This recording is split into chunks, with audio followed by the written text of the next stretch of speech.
Kepingin kuliah di Jepang tapi nggak ada duit? Ingin beasiswa S1 tapi takut dilihat nilai rapot kamu? Tenang, ada namanya beasiswa Asia Bridge Program. Salah satu beasiswa yang nggak butuh nilai rapot. Simak video ini sampai akhir untuk ketahui program lengkapnya.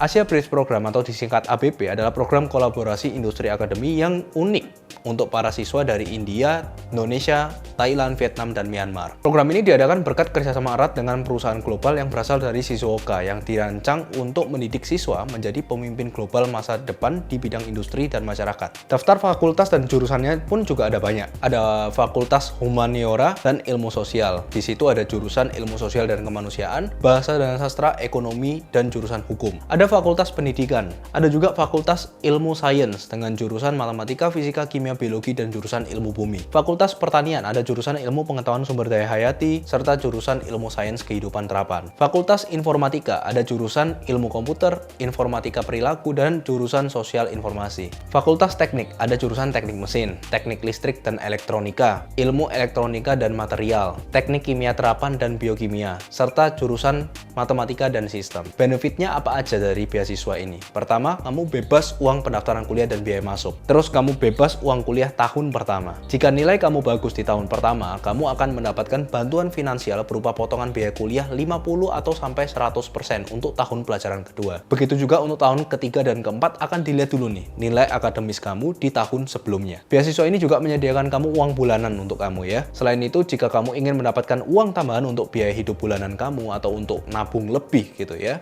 kamu juga bisa ambil beasiswa lain juga yang memberikan kamu uang bulanan. Bisa juga dengan cara kamu bekerja part-time sebagai tambahan uang jajan kamu. Tapi ingat, jangan sampai meskipun kamu part-time, jangan sampai kendor nilai kamu. Lalu kita masuk ke syarat. Yang syarat pertamanya adalah yang pasti kamu bukan merupakan warga negara Jepang dan merupakan warga negara dari salah satu negara berikut, yaitu adalah Indonesia, Vietnam, Thailand, Myanmar, atau India. Kedua, pelamar mampu mendapatkan status kependudukan yang sesuai untuk dapat mendaftar ke universitas di Jepang sesuai dengan peraturan imigrasi Jepang atau Japanese Immigration Control and Refugee Recognition Act. Nah, memenuhi salah satu saja dari persyaratan berikut. Pertama, kamu sudah menyelesaikan studi SMA atau sederajat di negara Indonesia, Vietnam, Myanmar, Thailand, dan India. Ya, dibuka juga untuk gap year. Nah, kedua, telah lulus ujian di negara asal yang menerangkan bahwa pelamar mempunyai kemampuan akademik setara atau lebih tinggi daripada yang ada di kualifikasi. Ketiga, mempunyai ijazah International Baccalaureate yang dikeluarkan oleh International Baccalaureate Organization, sebuah yayasan berdasarkan Swiss Civil Code. Keempat, mempunyai ijazah Abitur yang diakui sebagai kualifikasi untuk masuk pada universitas di Jerman. Yang kelima, mempunyai ijazah Baccalaureate yang diakui sebagai kualifikasi untuk masuk pada universitas di Prancis. Atau keenam, mempunyai General Certificate of Education, Advanced Level, GCE,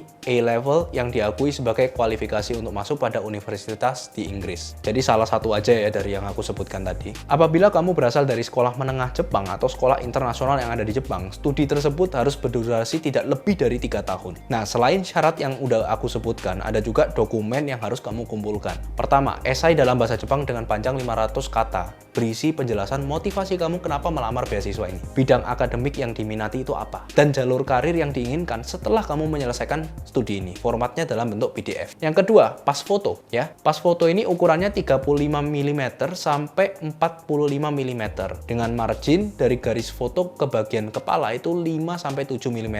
Pas foto diambil dalam 3 bulan terakhir dan resolusi gambar minimal 150 dpi. Formatnya PDF, JPEG, GIF, atau PNG itu juga bisa. Ketiga, salinan transkrip akademik pada kelas 10, 11, dan 12. Nah, transkrip akademik harus menampilkan nama kepala sekolah serta cap resmi atau tanda tangan kepala sekolah. Apabila transkrip nilai menggunakan bahasa Indonesia, maka peserta harus melampirkan hasil terjemahan ke dalam bahasa Jepang atau Inggris. Hasil terjemahan harus mendapat cap resmi dari organisasi atau institusi yang menerjemahkan ya. Dalam artian harus pakai penerjemah tersumpah atau terdapat tanda tangan dari pihak penerjemah. Dan apabila sudah ada, lampirkan juga salinan hasil ujian akhir. Formatnya bisa PDF, JPEG, GIF, atau PNG dengan resolusi minimal 150 dpi. Keempat, ijazah atau sertifikat kelulusan SMA atau sederajat. Formatnya bisa PDF, JPEG, GIF, atau PNG dengan resolusi minimal 150 dpi. Yang kelima, hasil dari tes EJU atau Examination for Japanese University, Admission for International Students atau ujian masuk Universitas Jepang bagi pelamar internasional. Formatnya PDF, JPEG, GIF, atau PNG.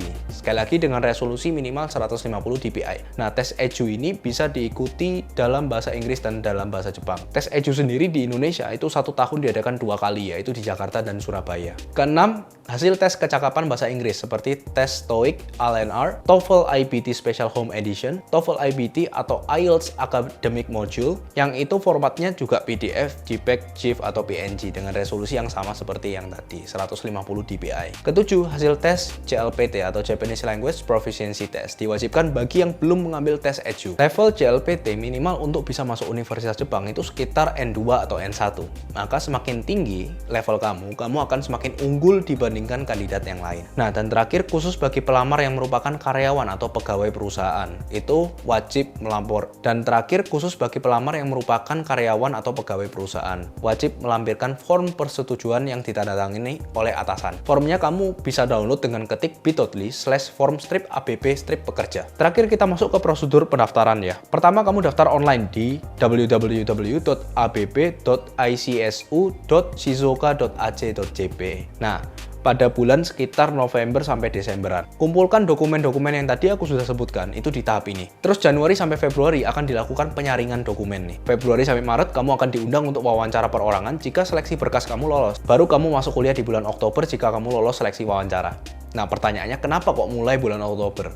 Padahal kan masuk kuliah di Jepang itu mulainya bulan April harusnya. Karena Oktober sampai Maret itu kamu akan dapat pembelajaran intensif untuk bahasa Jepang kamu gitu ya, agar kamu bisa lebih lancar lagi dan sekaligus pengenalan untuk program ABP ini. Baru April sampai 3,5 tahun ke depan dihitungnya itu semester kedua hingga semester ke-8. Nah, itu baru masuk pelajaran jurusan kamu. Jika mau info lebih lengkap, kamu bisa download brosurnya dengan ketik bit.ly/abb-brosur. Nah, di brosur ini juga ada alamat website, Facebook, dan emailnya juga kok. Jadi, kalau kamu ada pertanyaan bisa tanyakan langsung ke situ. Semangat buat kamu yang mau dapat beasiswa ini. Semoga konten kali ini bermanfaat. Jangan lupa like, subscribe, dan komen di bawah konten apa lagi yang kamu ingin aku bahas.